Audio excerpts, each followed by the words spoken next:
नमो बुद्धाय, जय भीम। आज मैं आप लोगों को शुभ संकल्प के बारे में बताता हूँ। जो तथागत बुद्ध एक बार चेत वन में विहार करते थे और अपने भिक्षुओं को बता रहे थे कि शुभ संकल्प क्या है। और बाबा साहब डॉक्टर बी आर अम्बेडकर अपनी किताब बुद्ध और उनका धम्म में इस बात को लिखते हैं। शुभ संकल्प 7 हैं जो हमारे जीवन के लिए बहुत ही उपयोगी और लाभकारी हैं, जिनका हमें पालन करना चाहिए। नंबर 1 पे है शुभ संकल्प में कि हमें अपने माता पिता की जीवन पर्यंत ध्यान देना चाहिए, उनको देख रेख करना चाहिए।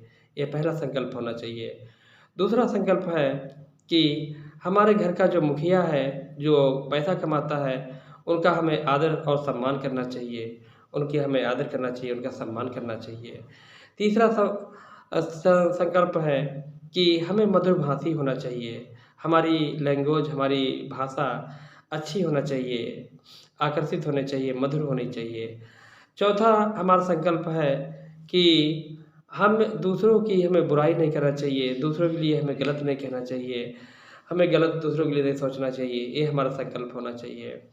पाँचवा संकल्प है कि हमें दान दक्षिणा देने में भी प्रसन्नता महसूस होनी चाहिए, खुशी महसूस होनी चाहिए। ये हमारा संकल्प होना चाहिए। अगला संकल्प है कि हमें निस्वार्थपूर्वक कार्य करना चाहिए। किसी कार्य को हम किसी लालच से या लोभ में काम ना करें, बल्कि निस्वार्थपूर्वक काम करें। तो ये हमारा संकल्प होना चाहिए।